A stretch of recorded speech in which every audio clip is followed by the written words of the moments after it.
अस्सलाम वालेकुम। आप देख रहे हैं प्रोग्राम एक पेज और मैं हूं फरवा वहीद। नाज़रीन, आज ईद मिलादुन नबी के मौके पर जहां पर रात भर से लोग जश्न मनाने की तैयारियों में मसरूफ थे, वहीं पर सुबह सवेरे एक दिलखराश वाकया इस्लामाबाद में पेश आया।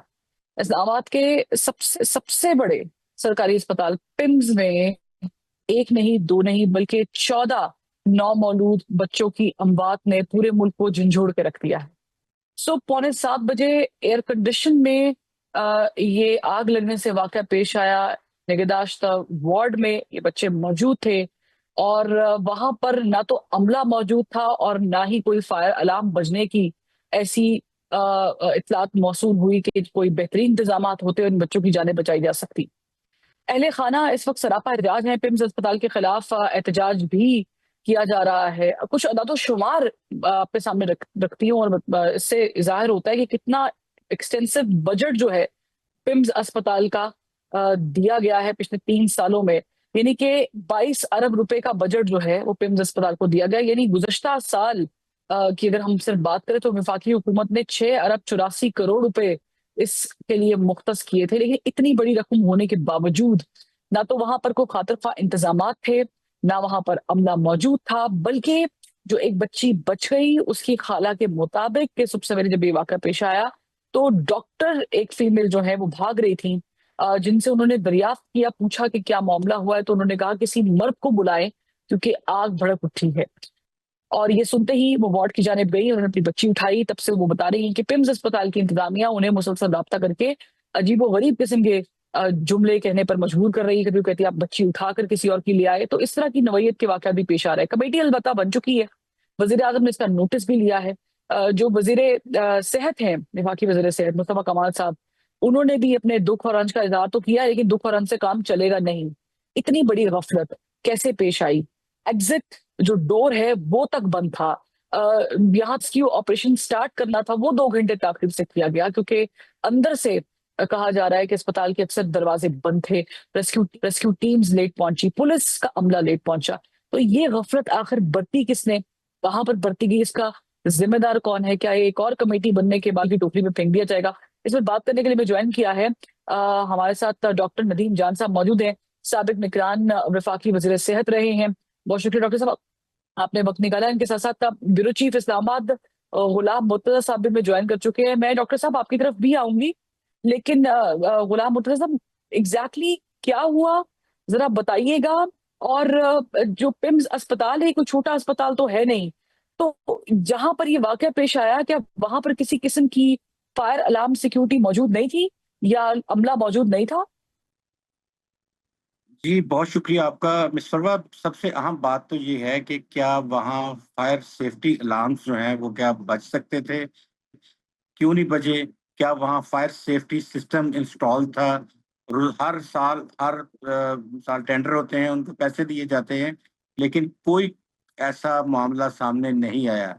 आग लगी और आग लगते ही लगते जो है वो देखते ही देखते भड़क गई और फिर 14 के 14 बच्चे इस हालत में वहाँ से निकाले गए हैं, कि वो डीएनए से पहचाने जा सकते थे और उनकी जो हालत थी, वो इस तरह की नहीं थी कि उनको इसी तरह से उनके वालिदैन के सुपुर्द कर दिया जाता। क्या ये चंद सेकंड्स में हो गया होगा? सवाल ही पैदा नहीं होता। इंसानी जिस्म है, हम भी 30 साल से रिपोर्टिंग कर रहे हैं। पिम्स के जो इंतज़ामी हालात हैं, वो इस हद तक दगरगू हैं कि कोई शोबा वहाँ पे पूरी तरह से काम नहीं हम्म। कर रहा। कोई जो ज़िम्मेदारान हैं, वो अपनी ड्यूटी उस तरह से पूरी तरह ज़िम्मेदारी से अदा नहीं कर रहे।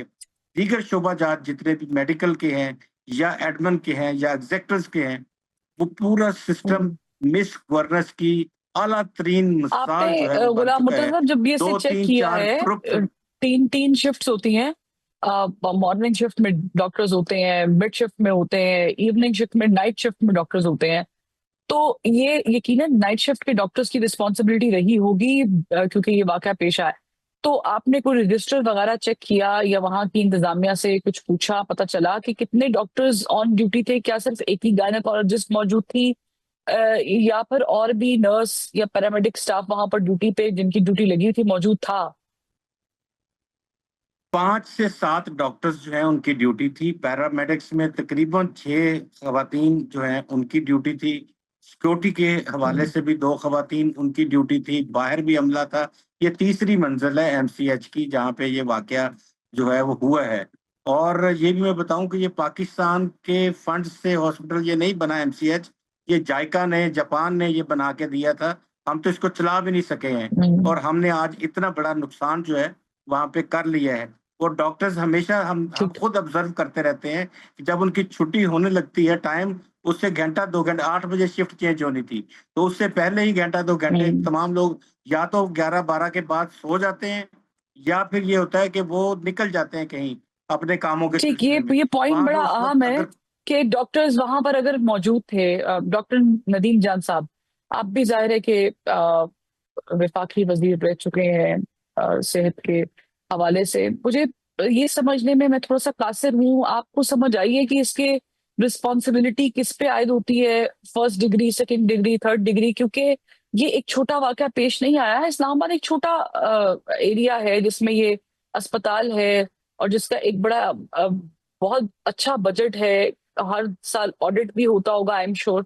आपको इसके रिस्पॉन्सिबल कौन लग रहे हैं? पहले तो इस वाक़े पे हमारा दिल भी ऐसा ही इतना ही खफ़ा है जितना कि उन लवाहिकीन का, क्योंकि 14 बच्चे जान से गए और अल्दोनाक वाक़या। फिर आप देखें कि इसको media, social media, international media पे हाइलाइट किया जा रहा है, तो एक अफ़सोस का मुक़ाम ज़रूर है। लेकिन मैं इतना बता दूँ जी कि 2 वर्ज़न्स आ रही हैं, एक गवर्नमेंट का है और एक मीडिया का हम्म। है और न्यूट्रल बॉडीज़ का है। गवर्नमेंट कह रही है कि जी वो सारे प्रोटोकॉल्स तो फॉलो किए गए थे और उनके पास वीडियोज़ भी हैं, उनके पास हक़ाइक़ भी वो कहते हैं कि हमारे पास हैं। और दूसरी जानिब से ये कहा जा रहा है कि गफ़लत बरती गई और लूप होल्स थे, मैनेजमेंट क्या था। तो मैं इतना ही कह सकता हूँ कि एक इंडिपेंडेंट, ट्रांसपेरेंट इंक्वायरी हो और उसमें वो लोग ना हों जो कि सिस्टम का हिस्सा हैं। सिस्टम से बाहर के लोगों से, ठीक है। टेक्निकल एक्सपर्ट से एक इंक्वायरी हम्म। करवाएं और फिर उसकी फाइंडिंग्स आप पब्लिश करें और उसी के मुताबिक फिर सजा और जजा का अमल आगे बढ़ाएं। अभी तो जो सिचुएशन, मैं खुद भी गया, मुर्तज़ा साहब तो ज़्यादा इन्फॉर्म हो गए क्योंकि ये तो थ्रू आउट रहे उधर। मैं तो विज़िट के लिए गया, हम्म। देखा तो अवाम मुश्तइल थे और लोग जो मीडिया के दोस्त थे, वो जो पिक्चर बता रहे थे, वो डॉक्टर कम्युनिटी से टेली नहीं कर रहे थे। तो let independent neutral inquiry be held और फिर उसी के मुताबिक इसको आगे ले जाएँ। लेकिन इससे बहुत सारी लर्निंग्स हमारी ज़रूर हुई हैं। जिस तरह आपने बताया अपनी इंट्रो में कि इतना ह्यूज बजट है, इतना पर्सनल है, सब चीज़ें हैं, तो ये एक अवॉइडेबल फिनोमेना तो था ज़रूर। इसको हम्म। बचाया जा सकता था, बच्चों की जानें बचाई सकती थी अगर ये फायर अलार्म और ये स्मोक डिटेक्टर्स और ये रैपिड रिस्पॉन्स और ये जो उसका डोर्स जो ऑटोमेटिकली ओपन होते हैं वो सिस्टम होता। हम फायर फाइटिंग ज़रूर कर लेते हैं लेकिन फायर प्रिवेंटिंग नहीं करते। तो वही फिनोमेना इधर भी अप्लाई हो सकती है कि वो नहीं हो सका। जो हम देख रहे हैं, जो कैजुअल्टीज़ हुई हैं, बड़ी अफ़सोसनाक है। इनको बिल्कुल बचाया जा सकता था, प्रिवेंट किया जा सकता था इस इवेंचुअलिटी को, अगर कि हम मेंटेनेंस और जो प्रोटोकॉल्स हैं, उनको हम सही तरीके से इम्प्लीमेंट करवाते, फिर उनका एक ऑडिट सिस्टम होता, चेकिंग होती और फिर डॉक्टर्स और वो तो कह रहे हैं कि मौजूद थे, तो उनकी भी थोड़ी-सी इन्वेस्टिगेशन हम्म। होनी चाहिए कि डॉक्टर्स, नर्सेस, पैरामेडिक्स, सिक्योरिटी और बाकी पर्सनेल अपनी जो ड्यूटी थी उसी के मुताबिक मौजूद थे या उसमें भी कोई लैप्स है।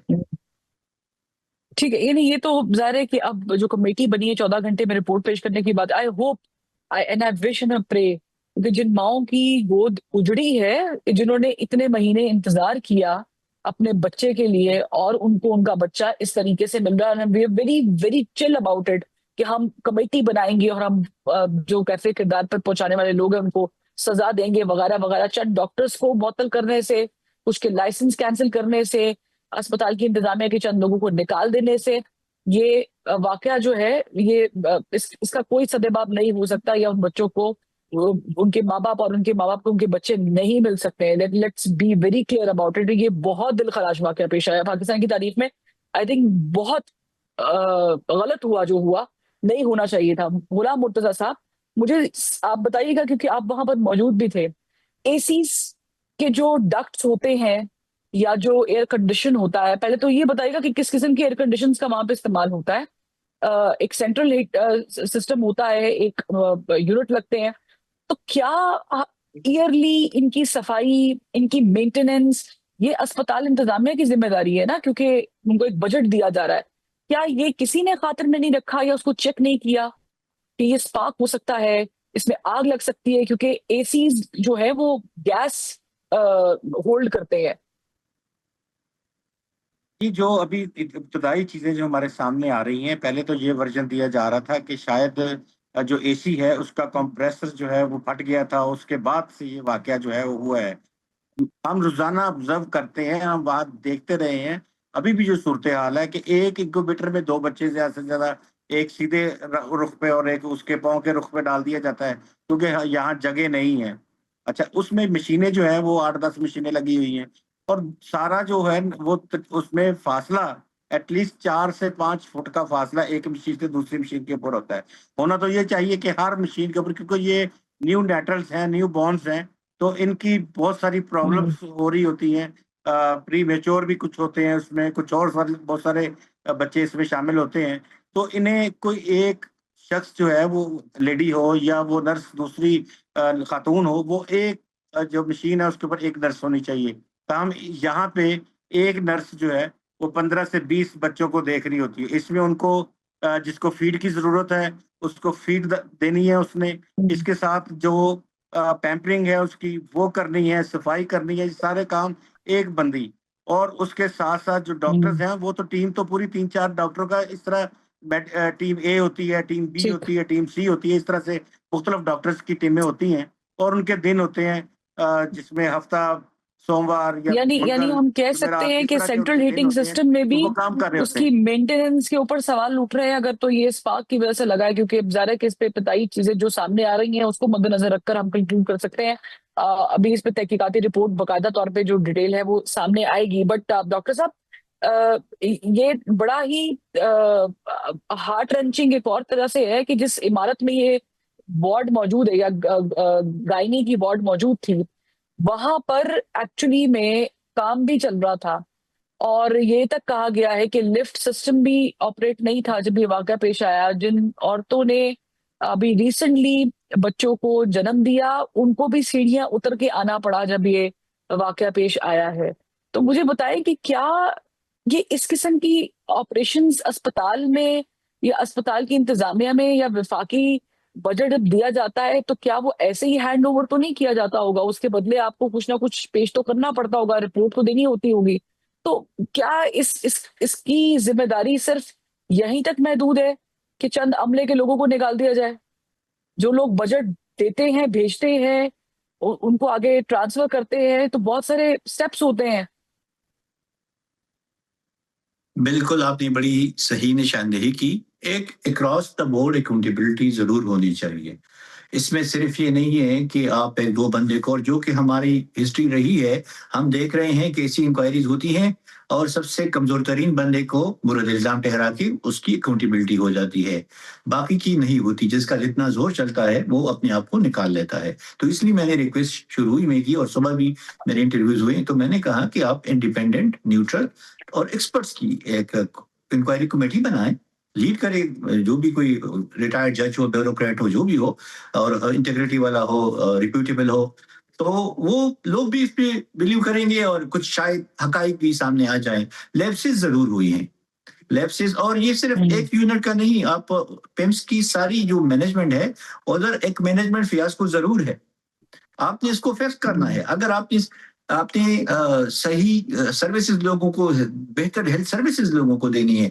हमें जो हम्म, फैक्ट्स हैं उसको फेस करने की हिम्मत नहीं है। फैक्ट्स को फेस कर लें, हम्म, फैक्ट्स के ऊपर अमल कर लें, और फैक्ट्स के तहत आगे जाएँ तो कुछ बेहतरी आएगी। अगर हम दबाते जाएँगे और इस तरह सैंडविच अप्रोच और ऑस्ट्रिच अप्रोच, तो कोई बेहतरी की उम्मीद नहीं नज़र आती। लेकिन मेरे ख्याल में ये एक ये जो वो शोला है हम्म, जिससे कि आगे जी जी। हेल्थ सेक्टर में बहुत बेहतरी आएगी। अच्छा, ये जो कमेटी तश्कील दी गई है जिसके बारे में हमें तारिक फजल चौधरी साहब ने भी बताया है मीडिया पर आकर, इसकी रिपोर्ट जो है वो हम 14 घंटे में वजीर आजम को पेश करेंगे। सीडीए मौजूद है इसमें, Islamabad police, Islamabad electric supply company के काम भी शामिल होंगे। ये आपको लगता है कि मौजू है, इसी तरीके से कमेटी बननी चाहिए थी? इसमें एडिशन सब्सट्रैक्शन आपके नजदीक क्या हो सकता था? देखिए, मैंने कमेटी की एडवाइस जो यही किया है सूरत-ए-हाल इस कि वक्त आप मेहरबानी करें, आप अगर स्टेक होल्डर्स जो कि सिस्टम में हैं, उन्हीं से आप आइडेंटिफाई करना चाहते हैं कि लेफ्ट रिस्पॉन्सिबिलिटी, अकाउंटेबिलिटी, तो हम्म, उसमें बहुत सारे फैक्टर्स होते हैं और बच जाते हैं। आप मेहरबानी करके इसमें शामिल कर लें experts, neutral people, reputable people, और जो जो कि हम्म। सिस्टम का हिस्सा ना हो। एग्जैक्टली। और जाहिर है कि जी, ये इस पे गुलाम मुर्तजा साहब क्या मैक्सिमम हो सकता है? लवाहिकीन को जी, कुछ अनाउंस किया जाएगा मैं कि इतने पैसे हम उनके एवज दे रहे, क्योंकि वो जाहिर है कि उसके एवज तो कुछ भी नहीं हो सकता, ये किया जाएगा? जी, क्या ये इनफ कंपल्सरी है कि जो जिस तरीके से कमेटी जिन जिन सरबराहान की निगरानी में कमेटी बनी है, या फिर इसमें मैं आपसे भी पूछना चाहूंगी कि न्यूट्रलिटी का क्या पैरामीटर है, जरा बताइएगा। ये वही कमेटी है जी, इसी तरह की कमेटी है जिस तरह के ये जितने डिपार्टमेंट्स एक दूसरे के साथ अलाइन होके वो रिपोर्ट बनाएंगे, ये उन्हीं लोगों के ऊपर मुश्तमिल कमेटी है। तो अपने खिलाफ कोई भी आज तक हमने नहीं देखा कि कोई शख्स अपने खिलाफ रिपोर्ट जो है वो बना देगा। तो इसमें जिन जिन लोगों के मामलात इन्वॉल्व हैं, उन तमाम लोग जो है वो इस कमेटी का डिपार्टमेंट उस कमेटी का हिस्सा है। अभी आपको कि मैं एक जुमला, हम्म, एक सिंपल लाइन आपको मैं बता दूँ कि जो सेक्रेटरी सेहत हैं, उनको वहाँ से निकाला गया है। तो आप ये देखिए कि उनकी जगह किसको चार्ज दिया गया है। रिंग रोड स्कैंडल के मरकज़ी शख्स, उसके साथ गंदम स्कैंडल के मरकज़ी शख्स, थर्ड जो हम्म, आईटी के अंदर बहुत सारा बड़ा एक कोई एलडीआई कंपनीज़ का इश्यू था, उस स्कैंडल के हम्म, मरकज़ी किरदार कैप्टन हम्म, रिटायर्ड डॉक्टर महमूद साहब, कैप्टन रिटायर्ड महमूद, उनको बना हम्म, दिया गया है सेक्रेटरी हेल्थ। अब मुझे ये बताइए कि वो तहकीकात कराएँगे कि ये क्या वाक़या हुआ है, कैसे हुआ है? दूसरी बात आपने की है कॉम्पेंसेशन की। कॉम्पेंसेशन, जिसका हम्म, बच्चा चला जाए उसको कॉम्पेंसेशन से क्या लेना, क्या देना? और इस हम्म, कॉम्पेंसेशन से कैसे वो जो है वो अपना दिल भरेगा? तो कॉम्पेंसेशन जिस तरह supreme court hmm, of Pakistan ने एक दीत मुकर्रर कर रखी है, तो ये एक उनका दुखों का मुदावा तो नहीं हो सकता। ताहम क्योंकि ये लॉ है, तो उस लॉ के तहत क्योंकि ये इनको ये होता है कि कहीं ये खुद कंपनसेशन में किसी जगह पे जाके कुछ और डिमांड ना कर दें, इसलिए ये कंपनसेशन भी अनाउंस की जाती है और उनको दे दी जाती है। लेकिन जिस तरह से ये मॉडल मिस गवर्नेंस का बहुत बड़ा मॉडल इस वक़्त बना हुआ है, पिम्स और हम्म, उसके साथ दीगर जो 2 हॉस्पिटल्स और भी हैं, वो भी इनके ऊपर फौरी तौर पे तवज्जो देने की ज़रूरत है। ये इस तरह का है जगह जहाँ जो लोग रोज़ाना जाते हैं, ठीक। रोते हुए वहाँ से बाहर आते हैं तमाम डिपार्टमेंट से। इतनी बुरी हालत है। ठीक, बहुत शुक्रिया गुलाम मुर्तज़ा साहब, आपने तफसीलात से आगाह किया। बलूची इस्लामाबाद हमारे साथ मौजूद थे। साबिक निगरान वफाकी वज़ीर सेहत डॉक्टर नदीम जान साहब भी हमारे साथ मौजूद थे, उनका भी बहुत शुक्रिया। अल्टीमेटली ये रिस्पॉन्सिबिलिटी पूरे सिस्टम की है। एक जान जाना पूरी इंसानियत की जान जाने के बराबर है। ये गलत हुआ जो हुआ, जिन माओं की गोद उजड़ी है, ये उनसे जाके पूछा जाए कि वो इस वक्त कैसा महसूस कर रही है। इस पर पूरी कौम रंजीदा जरूर है, लेकिन ये एक बहुत बड़ा सिक्योरिटी लैप्स है। ये 14 बच्चे आपके सिस्टम पर सवालिया निशान है, ये बचाए जा सकते थे। जब आप बजट पास करते हैं, विफाक बजट देती है सरकारी अस्पतालों को, तो फिर उनके लिए ऑडिट भी जरूरी होता है। तो ऑडिट रिपोर्ट में क्या ये चीजें सामने नहीं आई थी? क्या जो मेंटेनेंस में लैप्स निकल रहे हैं या लूप होल्स हैं, क्या कभी ऑडिट रिपोर्ट में इसको पेश किया गया, बताया गया? क्या इससे कोई बाखबर था?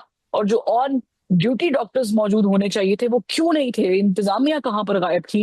ये बहुत सारे सवाल। एक ब्रेक लेते हैं, फिर वापस आते हैं। बैक ब्रेक के बाद हमें ज्वाइन किया है डॉक्टर तारिक फजल चौधरी साहब ने। चौधरी साहब, बहुत शुक्रिया ज्वाइन करने के लिए। ये जो दिलखराश वाकया पेश आया डॉक्टर साहब, यकीनी तौर पे इस पे गवर्नमेंट ने संजीदा होके एक्शन भी लिया है। आपने कहा कि वज़ीर-ए-आज़म को 14 घंटे में रिपोर्ट भी पेश करनी है। एक हाई ऑफिशियल को सस्पेंड भी किया गया है। लेकिन ये क्या आप समझते हैं कि काफ़ी है? क्योंकि जब वफाक बजट पेश करती है, बजट मुख्तस करती है, 3 सालों में 22 अरब रुपए का बजट दिया गया है पिम्स को, का एक अलग से बजट जो है स्पेशल एलोकेटेड होता है। तो क्या आप समझते हैं कि वो बजट के बाद ऑडिट भी ज़रूरी था और ये जो लैप्स हुआ है, इसके बाद तो ऐसा लग रहा है बहुत सारी चीज़ें खुल गई, तो गवर्नमेंट क्या यहाँ तक महदूद रहेगी कि और भी इस्तीफे और भी सस्पेंशंस होंगी?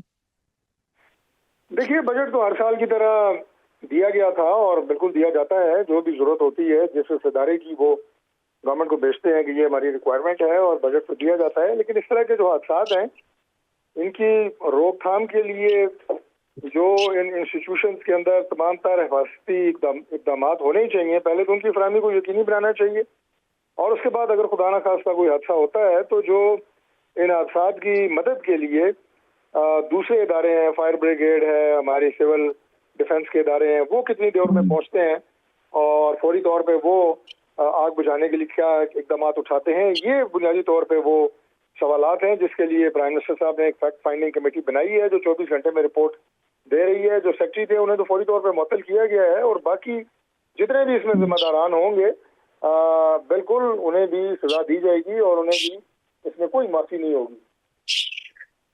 लेकिन डॉक्टर साहब, एनुअल बजट एलोकेशन होती है, सप्लीमेंट्री ग्रांट्स होती हैं, स्पेशल प्रोजेक्ट बजट्स पेश किए जाते हैं। जैसे मैंने कहा कि एमसीएच को जो है वो दिया भी गया है, स्पेशल प्रोटेक्शन स्कीम्स भी दी जाती हैं पिम्स को। आप कह रहे हैं कि जिम्मेदारान को कैफरे किरदार तक पहुंचाया तो जाएगा, वो जाहिर है कि अब आप लोग करेंगे, लेकिन कहाँ पर लैप्स हो गया? जब हर साल ऑडिट होता है, जब रिपोर्ट्स पेश होती है, तो क्या उसमें ये चीज मेंशन नहीं थी? आपने जो इंक्वायर किया है पता नहीं था, बताई नहीं जाती कि एसीज की क्या हालत है या वहां पर फायर अलार्म्स की क्या हालत है, गेट्स की क्या हालत है? देखिए, हादसा जो हैं वो दुनिया के तरक्की याफ्ता ममालिक में भी होते हैं। ऐसा नहीं है कि वहाँ नहीं होते, लेकिन असल देखने वाली बात ये होती है कि हमारे सिस्टम के अंदर अगर ये हादसा होते हैं तो उनके जो जिम्मेदारान हैं, जो गफलत होती है, जिनकी गलती की वजह से ये हादसे होते हैं, उनके खिलाफ क्या कार्रवाई होती है, असल देखने वाली बात ये है। और उनके खिलाफ क्या कार्रवाई होती है, मैं उसकी बात कर रहा हूँ। बजट तो ज़ाहिर है हर मिनिस्ट्री को मिलता है ना, बजट का तो उससे कोई ताल्लुक नहीं है। एलोकेशन सप्लीमेंट्री ग्रांट का हादसे से और इससे तो कोई ताल्लुक नहीं है। वो तो हर वजारत को मिलता है, हर डिपार्टमेंट को मिलता है, हर हॉस्पिटल को मिलता है, सबको मिलता है। लेकिन ये कि जो इकदाम होने चाहिए थे क्या वो किए गए हैं या नहीं, बेसिक सवाल तो ये है। अभी तक आपने जो इंक्वायर किया, जो कमेटी बनी है, उसमें क्या चीजें उसको आई 24 हैं घंटे का सामने, टाइम दिया गया या क्या चीजें? 24 घंटे का टाइम दिया गया जी है जी। और उसमें जो सवालात हैं वो यही हैं कि क्या मौके पे जो हिफाजती इकदाम होने चाहिए थे वो मौजूद थे। नंबर 2, जिन ऑफिसर्स की अस्पताल के और उसके साथ साथ जो डॉक्टर्स थे जिनकी ड्यूटी थी, क्या वो मौजूद थे। और जब ये स्पार्क हुआ है आग का, तो आग बुझाने के जो आलात हैं क्या वो मौजूद थे। एक बच्चे को क्यों बचाया गया, बाकी को क्यों नहीं बचाया गया, ये क्यों गफलत की गई, ये सारे सवालात का जवाब जाके 24 घंटे में आ रहा है उस रिपोर्ट में। ठीक है डॉक्टर साहब, लवाहिकीन वैसे बहुत रंजीदा है। अब जाहिर है कि गवर्नमेंट कम्पनसेट तो करेगी, उनका लॉस तो पूरा नहीं किया जा सकता किसी भी तौर। और वो ये कह रहे हैं कि अमले ने उनके साथ ताउन भी नहीं किया, बल्कि कुछ ने तो ये शिकायत भी की कि धमकियां भी मिली अमले की तरफ से। साथ ही ये भी मुझे बताएगा कि मुस्तफा कमाल साहब ने भी अपने आप को खुद एहतसाबी के लिए पेश किया है, तो क्या कोई बड़ा इस्तीफा भी है इसमें? देखिए, उन्होंने मैं समझता हूँ कि बिल्कुल अपनी जिम्मेदारी को एक्सेप्ट किया है कि मेरी रिस्पॉन्सिबिलिटी है, मेरी वजारत का ये बहुत बड़ा इदारा है जहाँ पे ये हादसा हुआ है और इसमें जो गफलत बरती गई है उसमें जिन लोगों को पिन पॉइंट किया जाएगा जिनकी वजह से गफलत हुई है, लेकिन इदारे का सरबराह होने की हैसियत से उन्होंने अपने आप को भी इंसाफ के लिए पेश किया है, जो कि एक अच्छी बात है कि उन्होंने इसको महसूस किया। लेकिन उसमें इनकी कितनी गफलत थी और इसमें वजीर का कितना आप ये कहें कि रोल था उन हालात को कंट्रोल ना करने में कि जो होने चाहिए थे, इसका फैसला अभी प्राइम मिनिस्टर लेवल पे होगा। प्राइम मिनिस्टर अगर चाहेंगे तो बिल्कुल उनकी रिस्पॉन्सिबिलिटी फिक्स करके उसमें जो कमजोरी वजीर की होगी वो भी रिस्पॉन्सिबिलिटी फिक्स की जाएगी। ये जो कमेटी तश्कील दी गई है इसकी न्यूट्रलिटी के हवाले से किस हद तक स्ट्रिक्टनेस की गई है? जी प्राइम मिनिस्टर खुद इसको देख रहे हैं और बिल्कुल ये कमेटी जो है ये बिल्कुल मेरिट पे उन तमाम तर कमजोरियों या कोताहियों का जिनकी वजह से ये हादसा हुआ या इन जानों को नहीं बचाया जा सका, ये सारी रिपोर्ट इंशाल्लाह ताला देगी। ठीक है डॉक्टर तारिक फैसल साहब, बहुत शुक्रिया ज्वाइन करने के लिए और वक्त निकालने के लिए। आपके लिए 24 घंटे बहुत आम है। अगले 24 घंटे में तमाम हकाइक जो है वो पेश कर दिए जाएंगे, वजीर आजम को भी पेश कर दिए जाएंगे, कौम के सामने भी रखे जाएंगे। लेकिन सवाल वहीं पर है कि इतना बड़ा सिक्योरिटी लैप्स या यूं कह लें कि जानों का नुकसान नहीं होना चाहिए था, वो हुआ है। जाहिर है कि उसको रिवर्स तो नहीं किया जा सकता, लेकिन ये जरूर कोशिश और काविश की जा सकती है गवर्नमेंट की तरफ से कि नेक्स्ट टाइम इस तरह का कोई हार्ट रेंचिंग वाकया पेश ना आए जिसमें इंसानी गफलत भी इन्वॉल्व हो। रेस्क्यू टीम्स का पहुंचना, सिक्योरिटी वहां पर क्या थी, पुलिस कब पहुंची, ये बहुत सारे क्वेश्चन मार्क्स हैं जिनके अभी तक सवाल जो है वो नहीं मिला। आई होप अगले 24 घंटों में गवर्नमेंट इसका कोई सुराग लगा लेगी। एक ब्रेक लेते फिर वापस आते हैं।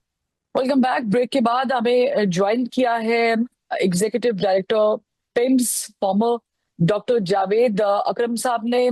साबिक सूबाई निगरान वजीर सेहत भी रहे हैं पंजाब से। डॉक्टर साहब बहुत शुक्रिया ज्वाइन करने के लिए। इंतहाई हार्ट रेंचिंग इंसिडेंट ये हुआ है पिम्स में, लेकिन हम भी कोशिश कर रहे हैं उन तमाम तरह सवालात के जवाब हासिल करने के जो अभी तक ना लवाहिकीन को मिल सके ना कौम को मिल सके। कमेटी तश्कील दे दी गई है, लेट्स सी कि इस पे क्या होगा। डॉक्टर तारिक फैसल साहब आपसे पहले मौजूद थे, उन्होंने कहा कि अगले 24 घंटों में हकाइक सामने आ जाएंगे, लेकिन बहुत मुख्तलिफ इनिशियल रिपोर्ट्स भी आई कि एसी में आग लग गई, उसके डक्ट में आग लग गई, शॉर्ट सर्किट का कहा गया, फिर कहा गया कि नहीं आग लगने से नहीं हम बात हुई है बल्कि धुआं भरने से हुई है। फिर ये भी कहा जा रहा है कि बच्चों की शनाख्त बहुत मुश्किल हो गई है, डीएनए की जरूरत है।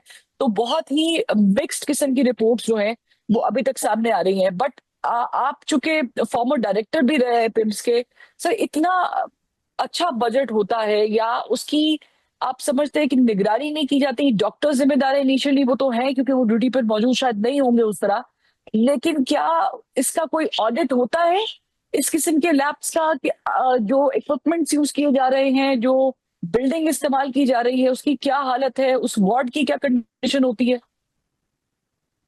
जी बहुत शुक्रिया। जाहिर है ये जैसे आपने कहा कि हमारी पाकिस्तान की तारीख में बहुत बड़ा ये सानिया है और 14 बच्चों की जो अभी चंद घंटों के उनकी उम्र थी, उनको अल्लाह को प्यारे हो गए और वो तो जाहिर है जन्नत में चले गए सीधा, क्योंकि उनका तो अभी अकाउंट ही नहीं था खुला अल्लाह के पास।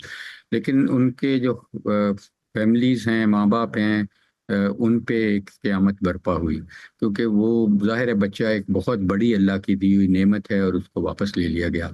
मैं समझता हूँ पिम्स तो बहुत बड़ा हॉस्पिटल है और मैं इसका एग्जीक्यूटिव डायरेक्टर और वाइस चांसलर भी 4 साल रहा हूँ, और इसके बड़े हॉस्पिटल के मसाइल भी अनफॉर्चुनेटली बड़े ही होते हैं। तो इसमें सबसे ज़्यादा ज़रूरत होती है कि प्रिवेंटिव या प्री एम्प्टिव आप स्टेप्स लें। जब ये हो जाता है वाकया तो उस वक्त तो जाहिर है ज़िंदगी वापस नहीं लाई जा सकती।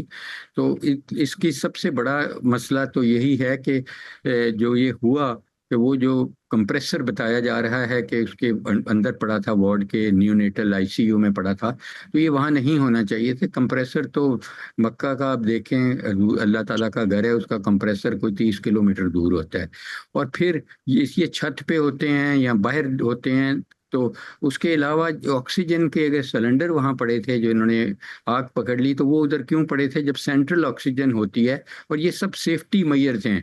हॉस्पिटल्स के लिए सबसे अच्छा सिस्टम एचवैक का होता है कि जो हीटिंग एंड वेंटिलेशन सिस्टम है, एक तो उससे इन्फेक्शन नहीं फैलता और एक वो सेफ होता है एब्सोल्युटली। तो इसके अलावा जो ये बिल्डिंग है जहाँ पे ये हुआ, जो मदर एंड चाइल्ड हेल्थ की बिल्डिंग है, जाहिर है मेरे अंडर भी ये रही है। तो इसके बाद एक नई बिल्डिंग बना दी गई थी, जायका को रिक्वेस्ट करके हमने बनवाई थी, और अब वो तकरीबन मेरा ख्याल है कुछ सालों से वो सिर्फ फाल होने वाली रह गई है। वो उस बिल्डिंग में ये सब कुछ शिफ्ट होना था, क्योंकि ये तो बिल्डिंग बहुत ज़ईफ हो गई थी, तो इसलिए जायका ने बड़ी मेहरबानी करके वो बनाई। और फिर उसके बाद देखें फायर अलार्म्स नहीं बजे, उसके बाद जो फायर इक्विपमेंट है वो मौजूद नहीं था या जो भी था, और फिर उसके बाद जो ड्यूटी पे पैरामेडिकल्स थे सब थे, वो स्टाफ शायद नहीं है, अब उनको अलर्ट नहीं किया जा सका, और कोई शायद फायर ड्रिल्स भी नहीं हो रही थी, जो मेरे ज़माने में हम बड़ी रेगुलर फायर ड्रिल्स कराते थे, ताकि सब कुछ पता चल जाता है उन फायर ड्रिल से। तो ये इसकी जो चीफ प्राइम मिनिस्टर साहब ने कमेटी बनाई है, अल्लाह करे कि वो इसकी बेस पे जाएं और ये वाकयात दोबारा ज़ीरो टॉलरेंस होनी चाहिए इनके होने की। और मैं समझता हूँ हर तरीके से इसकी हमें ड्रिल्स करानी चाहिए और ड्रिल्स का लॉग रखना चाहिए, और सीसीटीवी कैमरा टॉप नॉच बंदे के पास, ईडी के पास जाना चाहिए उसी वक्त अगर कोई ऐसा वाकयात होता है, ताकि पूरी इमरजेंसी सर्विसेज फाल की जा सकें। और ये तो छोटे बच्चे थे जिनके लिए स्ट्रेचर नहीं चाहिए, उनको उधर से शिफ्ट करने के लिए उनको तो गोद में उठा के बाहर ले जाया जा सकता था। तो एनी हाउ आपने जो अभी तक डॉक्टर साहब इतना इतना डिस्कस किया है, बताया है कहाँ कहाँ लैब से, चूंकि आप खुद भी वाबस्ता रहे हैं पिम से, तो आपको ज्यादा बेहतर तरीके से पता है। ये स्टेप बाय स्टेप चीजें ज़ाहिर है कि हम डिस्कस कर लेते हैं। ये कोई छोटी चीजें तो नहीं है जो आपने भी बताई हैं, जो लैब्स हैं, जो हमें भी समझ आ रही है और जो शायद गवर्नमेंट को भी अल्लाह करे कि समझ आ जाए। वफाकी वजीर ने तो अपने आप को एहतसाब के लिए पेश कर दिया, but I think that want be enough. कहाँ आप समझते हैं कि ज्यादा जिम्मेदारी आयद होती है? क्या उन डॉक्टर्स पे ज्यादा जिम्मेदारी आयद होती है जो ऑन ड्यूटी नहीं थे, ऑन ड्यूटी होने के बावजूद नहीं थे, पैरामेडिक स्टाफ मौजूद नहीं था, या फिर अस्पताल की वो इंतजामिया एडमिनिस्ट्रेशन जिनके ये काम है कि उन्होंने ये मेक श्योर करना है कि हर चीज फंक्शनल हो और एप्ट हो, सिलेंडर्स वहां मौजूद ना हो, कंप्रेसर वहां मौजूद ना हो, या फिर इससे भी आप ऊपर समझते हैं कि जिम्मेदार बैठे हुए हैं? देखें, ये हॉस्पिटल पहले ऑटोनमस था जब मैं अब काम करता था, मैं तो वाइस चांसलर था, तो ये यूनिवर्सिटी के साथ मुंसलिक था। उसके बाद एक अनफॉर्चुनेट चीज़ हुई कि इसको यूनिवर्सिटी से अलहदा कर लिया गया। उस वक्त गवर्नेंस बहुत बेहतर थी, क्योंकि यूनिवर्सिटी का एक इंफ्रास्ट्रक्चर होता है, vice chancellor, pro vice chancellor, उसकी अपनी कमेटीज़ होती हैं जो इन हॉस्पिटल्स को बहुत फाल कर सकता है। वो अनफॉर्चुनेटली मेरे जाने के बाद, जब तक मैं था तो मैंने डिफेंड किया कि इसको यूनिवर्सिटी हॉस्पिटल होना चाहिए। यूनिवर्सिटी हॉस्पिटल में बहुत ज़्यादा सेफ्टीज और सिक्योरिटीज़ आ जाती हैं, और दुनिया के बेहतरीन वही हॉस्पिटल्स हैं, ये यूनिवर्सिटी हॉस्पिटल्स हैं। अनफॉर्चुनेटली ये यूनिवर्सिटी तो बना, लेकिन बाद में जब मेरा टेन्योर पूरा हुआ, 4 साल का वीसी का टेन्योर होता है, उसके बाद इसको अलग-अलग कर लिया गया। तो वहीं से ये फ़र्क पड़ना शुरू हुआ, इसकी डिटेरियोरेशन शुरू हुई, और आज वो इस नहज पे आ गया है कि उसके जहाँ आप हॉस्पिटल लाते हैं इलाज के लिए, वहाँ अनफॉर्चुनेटली उसने क़यामत बर्पा कर दी इंसानियत पे। तो मैं समझता हूँ कि ये मेरा नहीं ख्याल इसमें कोई जो अरबाब आला हैं, यानी कि मिनिस्टर साहब या ये वो, उनका कोई तल्लक हो सकता है। सिर्फ उनका ये तल्लक हो सकता है कि वो अब जो इंक्वायरी कंडक्ट हो रही है वो साफ और शफाफ हो। और चीफ मिनिस्टर साहब, मैं इंक्वायरी पे एक छोटा सवाल करना चाह रही हूँ डॉक्टर साहब, विद ड्यू रिस्पेक्ट। अभी जो कमेटी तश्कील दी गई है, इसमें कैपिटल डेवलपमेंट अथॉरिटी शामिल है, इस्लामाबाद पुलिस है, इस्लामाबाद इलेक्ट्रिक सप्लाई कंपनी। आप भाई ये सही है, ये कमेटी तश्कील दी जानी चाहिए थी, या फिर इसमें और बेहतरी की गुंजाइश मौजूद है? देखें, इसमें डॉक्टरों की नुमाइंदगी जरूर होनी चाहिए, सीनियर डॉक्टर्स की, वो किसी तरह भी करें वो जरूरी होगी, ताकि देखें ये टेक्निकल चीजें हैं जो जैसे मैं कह रहा हूँ, तो इसमें किसी ना किसी डॉक्टर्स की शमूलियत जरूर होनी चाहिए जिनके कोई वेस्टेड इंटरेस्ट नहीं हो। और मैं समझता हूँ कि मियाँ शहबाज शरीफ साहब के साथ मैंने बहुत देर काम किया है, प्रिंसिपल अल्लामा इकबाल मेडिकल कॉलेज, जब वो पंजाब के चीफ मिनिस्टर थे, तो वो इस मामले में वो बहुत स्ट्रिक्ट हैं और बहुत इन्फोर्समेंट वो करते हैं। और अल्लाह करे कि उनको अल्लाह ताला इस अभी भी इस्तात देगा कि वो इसकी बेतह तक पहुँचे और उसको पब्लिक करें सारी चीज़ों को। जब वो पब्लिक होएंगी तो आपको खुद ब खुद कोई रॉकेट साइंस नहीं है, पता चल जाएगा कहाँ गलतियाँ हुई हैं। इस वक्त सबसे बड़ा लेसन ये होना चाहिए कि ये जो जानें कीमती गई हैं, इनका ज़िया नहीं होना चाहिए। इससे लेसन्स लर्न ऐसे होने चाहिए कि किसी और की भी खुदा न खास्ता किसी भी हादसे किसी भी हॉस्पिटल में ना हो, और पेशेंट सेफ्टी का हम बेस्ट नमूना पेश करें।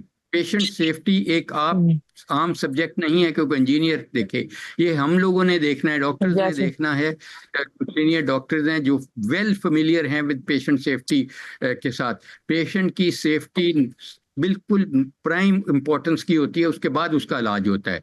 तो इसलिए जब वो सेफ नहीं ठीक। होगा, और ये कई किस्म के एक्सीडेंट्स हो सकते हैं हॉस्पिटल में, जहां ऑक्सीजन, इन्फ्लेमेबल गैसेस हैं, केमिकल्स हैं, और इसकी पेशेंट सेफ्टी ऑफिसर्स होने चाहिए, पेशेंट सेफ्टी का डिपार्टमेंट होना चाहिए। और मेरे ज़माने में था, अगर अब वो फाइल नहीं है तो उसको फाइल होना चाहिए, ताकि लोगों जी। को इंश्योर किया जाए। अब देखें, जिस बच्ची की कल डिलीवरी होनी उनकी, है वहां जी जी। पिम्स में, माँ बाप तो नहीं उसकी वहां होने देंगे, वो तो प्राइवेट हॉस्पिटल का रुख करेंगे, चाहे उनको अपना जेवर बेचना पड़े, बिल्कुल। कुछ भी बेचना पड़े।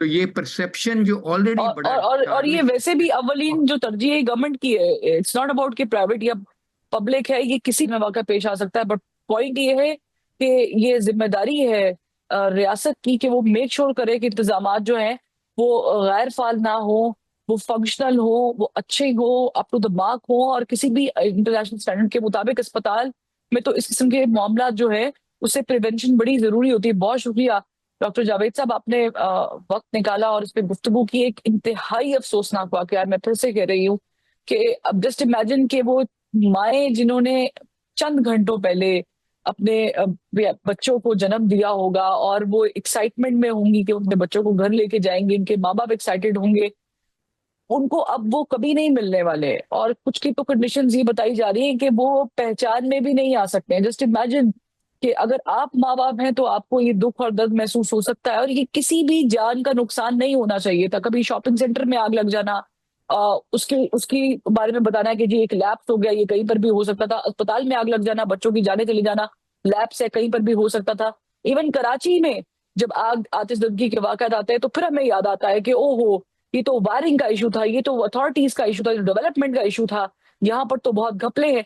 यानी कि मुल्क में जहां भी वाकया पेश आए, हमें हमेशा उस वाकये के नुकसान उठाने के बाद ही ये क्यों याद आता है कि हमें प्रिएम्प्टिव चीजें करनी चाहिए थी, हमें प्रिकॉशंस को देखना चाहिए था, हमें मेजरमेंट्स को फॉलो करना चाहिए था, जो कि किसी भी मुल्क में एक बुनियादी चीज होती है जो रियासत प्रोवाइड करती है आम इंसानों को जो टैक्स पे करते हैं और इस रियासत को चलाने के लिए अपनी जेब से पैसा काट काट के देते हैं। सोचने की बात जरूर है। होप कि इस कमेटी से कुछ बेहतर निकलेगा, वैसा नहीं जो कि टिपिकली पाकिस्तान की किसी भी बनाई हुई कमेटी से निकलता है। इजाजत दीजिए, प्रोग्राम का वक्त खत्म हो गया, कल मुलाकात करते हैं।